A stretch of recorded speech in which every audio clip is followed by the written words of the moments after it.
Hello friends, मैं हूं विपुल from Delhi buddies. And पिछले एपिसोड में आपने देखा कि जिस पावर पे डोरेमोन वर्क कर रहा था वो पावर अनस्टेबल थी, जिसकी वजह से नोबिता फ्यूचर में जाने की कोशिश करता है, पर वहाँ उसे प्रिजन को फेस करना पड़ता है। घर लौटकर नोबिता को पता चलता है कि डोरामी को भी प्रिजन में डाल दिया गया है। एंड अंत में मेड नोबिता को बताती है कि शिजुका के कंधे पर गोली लगने की वजह से वो हॉस्पिटल में है। अब आगे नोबिता ये सुनकर एकदम घबरा जाता है और मेड से पूछता है कि ये कैसे हुआ। मेड बताती है कि शिजुका मैम रात के डिनर के लिए बाहर सामान लेने गई थी और उनके जाने के कुछ देर बाद हॉस्पिटल से फ़ोन आता है कि शिजुका नोबी हॉस्पिटल में है।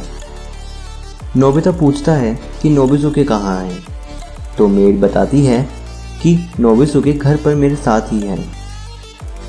नोबिता मेड को कहता है कि नोबिसुके को लेकर जल्दी से हॉस्पिटल चले। फिर नोबिता कार की चाबी लेने जा ही रहा होता है कि तभी मेड कहती है कि सर, आपके हाथ में कोई चीज़ चमक रही है।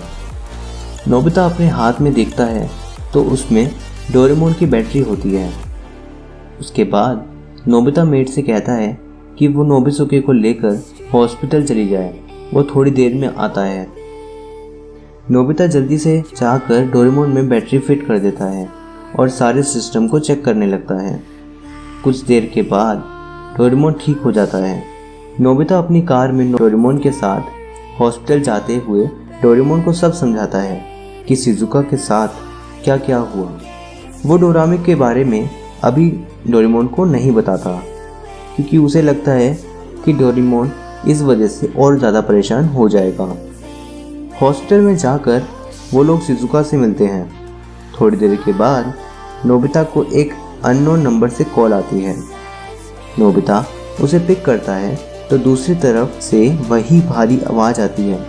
नोबिता रूम से बाहर निकल जाता है ताकि उसकी बात डोरेमोन और शिजुका ना सुन ले। वो आदमी नोबिता को कहता है कि मैंने तुम्हें 1 महीने का वक्त दिया था पर तुमने कोई जवाब दिया ही नहीं, जिसका अंजाम तुम देख ही सकते हो। नोबिता ये सुनकर चिड़चिड़ा हो जाता है और कहता है अगर कोई तकलीफ़ या चोट तुम्हें पहुंचानी ही है तो वो मुझे पहुंचाओ ना, मेरी फैमिली को इसमें क्यों घसीट रहे हो। वो आदमी कहता है कि चोट और तकलीफ़ तो मैंने तुम्हें ही पहुंचाई है, तुम्हारी शिजुका को चोट पहुंचाकर। फिर नोबिता कहता है कि आखिर तुम्हें मुझसे क्या चाहिए। वो बंदा कहता है कि मुझे सिर्फ डिज़ाइंस चाहिए। मैं होप करता हूँ कि कल शाम को जब मैं तुम्हें फ़ोन करूँगा तो तुम्हारे डिज़ाइंस तैयार होंगे। उसके बाद फ़ोन कट जाता है। नोबिता वो रात शिजुका के साथ ही गुजारता है क्योंकि शिजुका होश में नहीं थी। ऐसा इसलिए क्योंकि जब शिजुका को गोली लगती है तो उसके अंदर से बहुत सारा खून निकल जाता है, जिसकी वजह से वो अभी तक बेहोश होती है। अगली शाम नोबिता को दोबारा अननोन नंबर से कॉल आता है।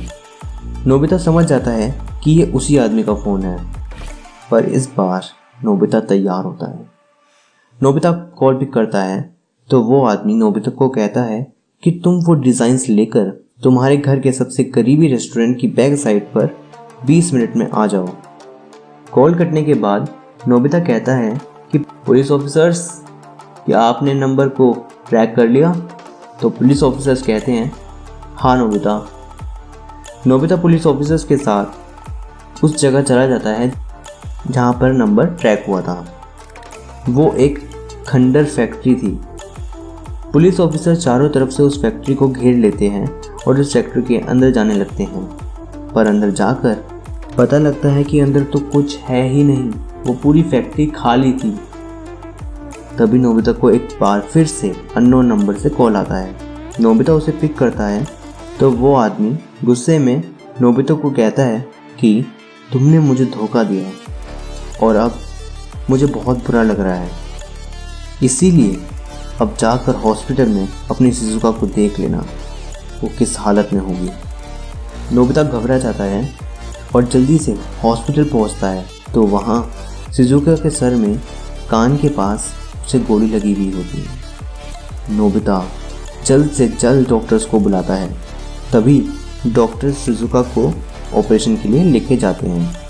ऑपरेशन ख़त्म होने के बाद डॉक्टर्स बताते हैं कि गोली शिजुका के सर को छू कर निकली है।